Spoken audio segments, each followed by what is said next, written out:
നമസ്കാരം. വിവാഹവുമായി ബന്ധപ്പെട്ട് പെൺകുട്ടികൾ അനുഭവിക്കുന്ന മാനസിക സംഘർഷങ്ങളും അവരുടെ ദയനീയമായ അവസ്ഥകളും എന്തുകൊണ്ട് പെൺകുട്ടികൾ വിവാഹത്തെ ഭയക്കുന്നു എന്ന് നമുക്ക് നോക്കാം. സ്നേഹിച്ച പുരുഷനെ വിവാഹം കഴിക്കുന്നവരുണ്ട്, വീട്ടുകാർ കണ്ടെത്തിയവരെ സ്വീകരിക്കുന്നവരുണ്ട്. ഇതല്ലാതെ സ്നേഹിച്ചയാളിനെ മറന്ന് വീട്ടുകാർക്ക് വേണ്ടി മറ്റൊരുത്തൻ്റെ മുന്നിൽ കഴുത്ത് നീട്ടുന്നവരുമുണ്ട്. ഇങ്ങനെയാണ് ഇന്നത്തെ വിവാഹങ്ങൾ. അതും അത്യാഡംബരമായിട്ടും അല്ലാതെയും നടത്താറുണ്ട്. വിവാഹം എങ്ങനെയൊക്കെ നടന്നാലും നടത്തിയാലും പെൺകുട്ടികളുടെ മനസ്സ് കാണുന്ന എത്ര പേരുണ്ട്. പ്രധാനമായിട്ടും വിവാഹം കഴിപ്പിച്ചയക്കുന്ന പെൺകുട്ടികളുടെ മനസ്സ് മനസ്സിലാക്കേണ്ടത് ഭർത്താവും അവരുടെ വീട്ടുകാരും തന്നെയാണ്. അഥവാലും അവർ മനസ്സിലാക്കിയില്ല എങ്കിൽ സ്വന്തം വീട്ടുകാരത് മനസ്സിലാക്കണം. ഇങ്ങനെ പ്രത്യേകം എടുത്തു പറയാൻ കാരണം പല സ്ഥലങ്ങളിലും ഞാൻ കണ്ടിട്ടുണ്ട്.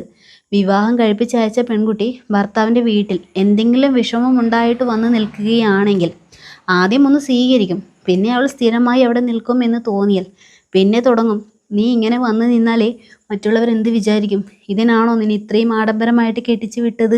ഇങ്ങനെ പോകും പല ചോദ്യങ്ങളും. എന്നാൽ ചുരുക്കം ചിലർ മക്കളെ മനസ്സിലാക്കി കൂടെ നിർത്തുന്നവരുമുണ്ട്. വിവാഹം, നല്ലൊരു കുടുംബജീവിതം, കുട്ടികൾ, അതിലുപരി തന്നെ മനസ്സിലാക്കുന്ന ഭർത്താവ്, ഇതൊക്കെ ഏതൊരു പെൺകുട്ടിയുടെയും സ്വപ്നം തന്നെയാണ്. ഇന്നത്തെ കാലത്തെ എല്ലാ പെൺകുട്ടികളുടെയും ആഗ്രഹം അതാണ് എന്ന് ഞാൻ പറയില്ല കേട്ടോ. കാരണം വിവാഹം എന്ന കൺസെപ്റ്റ് തന്നെ വിഡ്ഢിത്തമാണ് എന്ന് ചിന്തിക്കുന്ന പെൺകുട്ടികളുണ്ട്. അവരെ നമുക്ക് എന്തായാലും ഇവിടെ മാറ്റി നിർത്താം. എന്നിട്ട് വിവാഹ സ്വപ്നങ്ങളുള്ള ഒരു പെൺകുട്ടിയെ മാത്രം നമുക്ക് എടുക്കാം. അങ്ങനെ ഒരു ജീവിതം ആഗ്രഹിക്കുന്ന പല പെൺകുട്ടികൾക്കും ഇന്ന് പേടിയാണ്.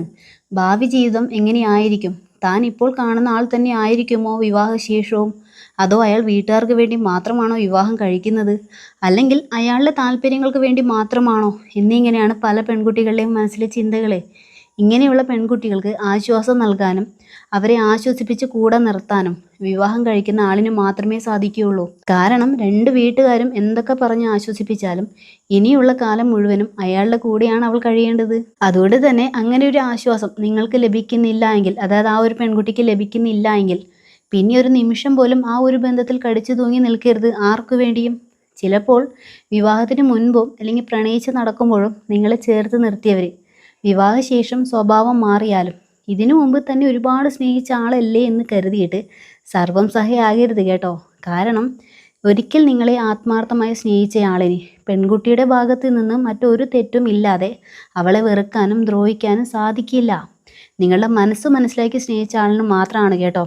എന്നിട്ടും അങ്ങനെ ചെയ്യുന്നു എങ്കിൽ നിങ്ങൾ പിന്നെ ഒരു നിമിഷം പോലും അവരുടെ കൂടെ ജീവിക്കാൻ മനസ്സ് കാണിക്കരുത്. ഞാൻ പറഞ്ഞ ഈ കാര്യങ്ങളിലൂടെയാണ് ഓരോ പെൺകുട്ടിയുടെയും ജീവിതം കടന്നു പോകുന്നത് എങ്കിൽ സ്വന്തം വീട്ടുകാർ അവളെ ചേർത്ത് നിർത്തുക.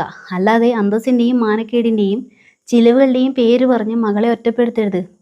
ഇനി അടുത്തതായിട്ട് പറയാനുള്ളത് പുരുഷന്മാരോടാണ്. നിങ്ങളൊരു പങ്കാളിയെ തിരഞ്ഞെടുക്കുമ്പോൾ സൗന്ദര്യമോ സമ്പത്തോ ഫാമിലി സ്റ്റാറ്റസോ നോക്കിയിട്ടാവരുത്. പകരം ഇനിയുള്ള കാലം തനിക്ക് താങ്ങും തണലുമായി നിൽക്കാൻ ഒരു പെണ്ണ്, നിങ്ങളുടെ സമ്പാദ്യം കൊണ്ട് മാത്രം ആ ഒരു പെൺകുട്ടിക്ക് നല്ലൊരു ജീവിതം കൊടുക്കാൻ കഴിയുമെന്ന് ഉറപ്പുണ്ടെങ്കിൽ മാത്രം ആ പെണ്ണിൻ്റെ കഴുത്തിൽ താലി ചാർത്തുക. അതോടൊപ്പം തന്നെ തൻ്റെ വീട്ടുകാർക്ക് തട്ടിക്കളിക്കാനും നാട്ടുകാരുടെ മുന്നിൽ പ്രദർശിപ്പിക്കാനും ഉള്ളതല്ല ഭാര്യയെന്നും അവളുടെ താല്പര്യങ്ങളും ഇഷ്ടങ്ങളും ചോദിച്ചറിഞ്ഞ് പരസ്പര വിശ്വാസത്തോടു കൂടി ജീവിക്കാൻ കഴിയുമെങ്കിൽ നിങ്ങൾ ആഗ്രഹിച്ച ആ ഒരു പെണ്ണിന് വാക്ക് കൊടുത്താൽ മതി. ആ വാക്കിന് കാര്യമിൻ്റെ കരുത്തും വേണം കേട്ടോ. ഈ പറഞ്ഞതൊക്കെ പറയാൻ എളുപ്പമാണ്, എന്നാൽ പ്രാവർത്തികമാക്കാനാണ് പാട്. കാരണം ഇന്നത്തെ സാഹചര്യം അതാണ്. മനുഷ്യന് പൊന്നിനോടും പണത്തിനോടുമാണ് ആർത്തി. ചിലർക്ക് കാമഭ്രാന്തും ചിലർ ടോക്സിക്കുമാണ്.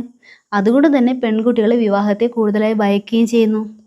വിവാഹത്തിൻ്റെ പേരിൽ കാട്ടിക്കൂട്ടുന്ന കോപ്രായങ്ങളും ആഡംബരങ്ങളും സ്ത്രീധനം കൊടുക്കലും ഇതൊന്നുമല്ല നമ്മൾ പെൺമക്കൾക്ക് വേണ്ടി ചെയ്യേണ്ടത്. പകരം നല്ലൊരു പെൺകുട്ടിയായി വളർത്തുക, നന്നായി പഠിപ്പിക്കുക, ആരും തുണയില്ലെങ്കിലും സ്വന്തം കാലിൽ നിൽക്കാൻ പ്രാപ്തിയാക്കുക.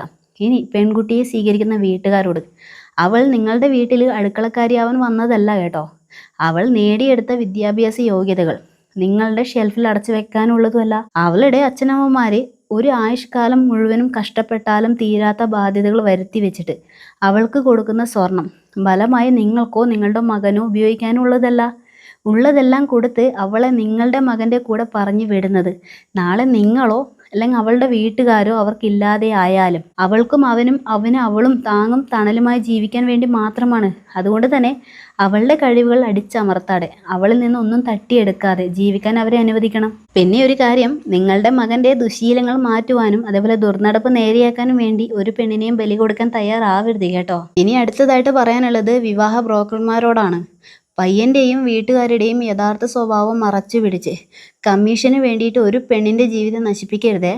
ഈ സ്ഥിതിയെല്ലാം എന്നു മാറ്റം വരുന്നുവോ അന്നു മാത്രമേ വിവാഹത്തെക്കുറിച്ചുള്ള ഓരോ പെണ്ണിൻ്റെയും പേടി സ്വപ്നം ഇല്ലാതാകുകയുള്ളൂ.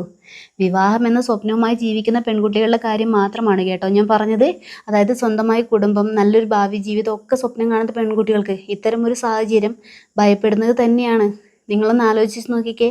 നിങ്ങളുടെ അഭിപ്രായം തീർച്ചയായിട്ടും കമൻറ്റ് ചെയ്തേക്കണേ.